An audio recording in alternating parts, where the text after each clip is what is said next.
Indonesia, Malaysia, Singapore সহ বিভিন্ন দেশের মতো বাংলাদেশেও আন্তর্জাতিক সন্ত্রাসী সংগঠন ইসকনের সকল কার্যক্রম নিষিদ্ধ ঘোষণা করতে হবে।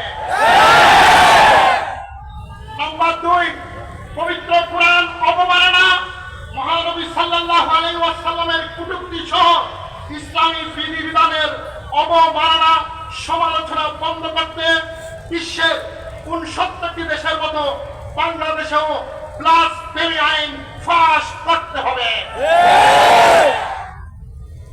3 নম্বর, জুলাই গণঅভ্যুত্থানে প্রায় 100 মাদ্রাসার শিক্ষার্থী সহ হাজারো শহীদের রক্তের বিনিময়ে অর্জিত নতুন বাংলাদেশে জুলাই ঘোষণাপত্রে ইসলাম ধর্ম, মুসলমানদের ধর্মীয় স্বাধীনতা নিশ্চিত করা, গুরুত্বপূর্ণ পরিভাষা স্থাপন সহ 90% মুসলমানের স্বার্থ সংশ্লিষ্ট বিষয়কে প্রাধান্য দিতে হবে।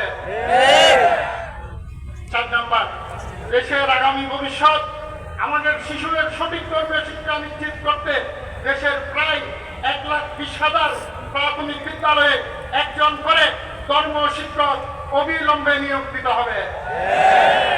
নাম্বার 5, সৌদি আরব, পাকিস্তান, ইন্দোনেশিয়া, আলজেরিয়া, ইরান সহ বিশ্বের বিভিন্ন দেশের মতো বাংলাদেশেও কথিত আহমদিয়া মুসলিম জামাত তথা কাদিয়ানীদের রাষ্ট্রীয়ভাবে অমুসলিম ঘোষণা করতে হবে। 6 নম্বর, আগামী সংস্থা কোনো রাজনৈতিক সংগঠন নয়, তবে আমরা মুসলমানদের ধর্মীয় স্বার্থ রক্ষায় সব সময় সরব থাকি। তাই দেশের পরিস্থিতি নিয়ে আমাদের স্পষ্ট বার্তা, আগামী নির্বাচন যেন অবশ্যই সুষ্ঠু ও নিরপেক্ষ হয় এবং যারাই ক্ষমতায় আসুক তাদের একথা নিশ্চিত করতে হবে, আমরা ক্ষমতায় গিয়ে ইসলাম ও মুসলমানদের বিরুদ্ধে যাব না এবং আলেম সমাজের বিপক্ষে অবস্থান নিয়ে তাদের নিরাপত্তা অনিশ্চিত করব না।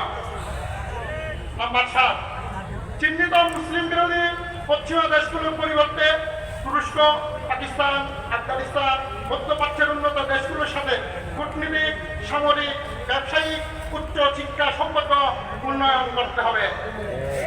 নাম্বার 8, হেফাজত ইসলাম বাংলাদেশের নেতাকর্মী এবং দেশের আলেম ওলামা দিন পালনকারী ভাই বোনদের বিরুদ্ধে ষড়যন্ত্রমূলকভাবে দায়ের করা সকল মিথ্যা মামলা প্রত্যাহার করতে হবে এবং আটককৃতদের অবিলম্বে মুক্তি দিতে হবে। সম্মানিত হাজির, এই পর্যায়ে আপনাদের সামনে